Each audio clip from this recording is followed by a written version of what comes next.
my last week now, as a matter of fact. So I know it can be a bit overwhelming, but I'm here to tell you there's nothing to worry about.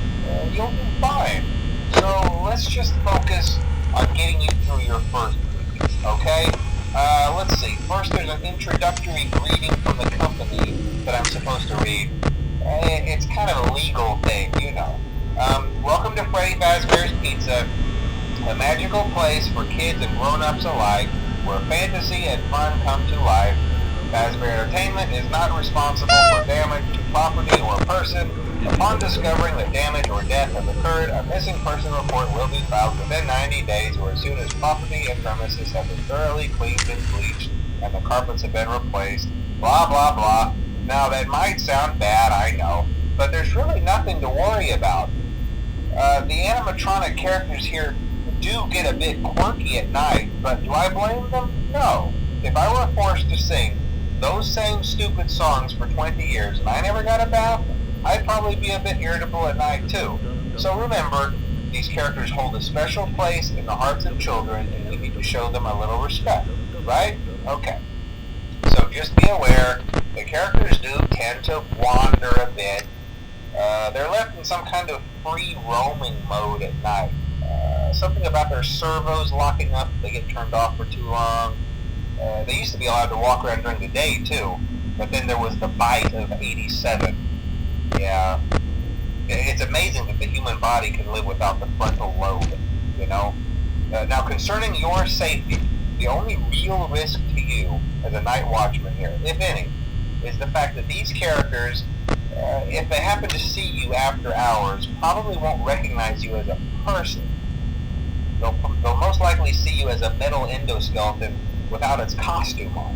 Now, since that's against the rules here at Freddy Fazbear's Pizza, they'll probably try to forcefully stuff you inside a Freddy Fazbear suit. Now, that wouldn't be so bad if the suits themselves weren't filled with cross beams, wires, and animatronic devices, especially around the facial area. So you can imagine how having your head forcefully pressed inside one of those could cause a bit of discomfort and death. The only parts of you that would likely see the light of day again would be your eyeballs and teeth that pop out the front of the mask. Yeah, they don't tell you these things when you sign up. But hey, first station of the breeze. I'll chat with you tomorrow. Check those cameras and remember to close the doors only if absolutely necessary. Gotta conserve power. Alright, good night.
Congrats! I won't talk quite as long this time since Freddy and his friends tend to become more active as the week progresses. It might be a good idea to peek at those cameras while I talk, just to make sure everyone's in their proper place, you know. Interestingly enough, Freddy himself doesn't come off stage very often. I've heard he becomes a lot more active in the dark, though, so hey, I guess that's one more reason not to run out of power, right? I also want to emphasize the importance of using your door lights. There are blind spots in your camera view, and those blind spots happen to be right outside your doors. So if you can't find something or someone on your cameras, be sure to check the door light. You might only have a few seconds to react.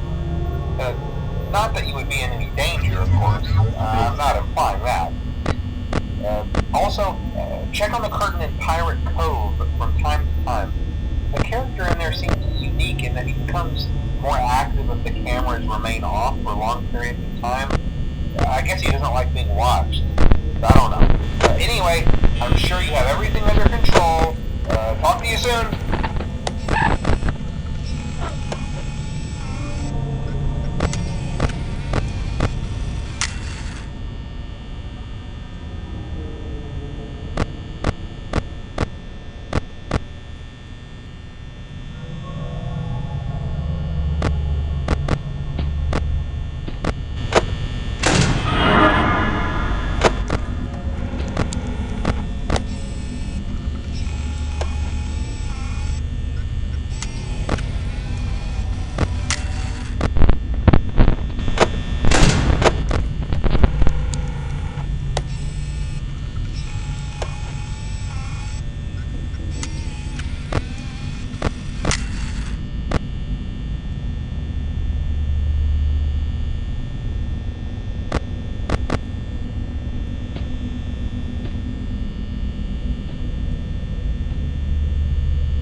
Most people don't last this long. I mean, you know, they usually move on to other things by now. I'm not implying that they died. That's not what I meant. Anyway, I better not take up too much of your time. Things start getting real tonight. Hey, listen, I had an idea. If you happen to get caught and want to avoid getting stuffed into a Freddy suit, try playing dead. You know, go limp. Then there's a chance that maybe they'll think that you're an empty costume instead. Then again, if they think you're an empty costume, they might try to stuff a metal skeleton into you. I wonder how that would work. Yeah, never mind. Scratch that. That's just not to get caught. Okay, I'll leave you to it. See you on the flip side.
Io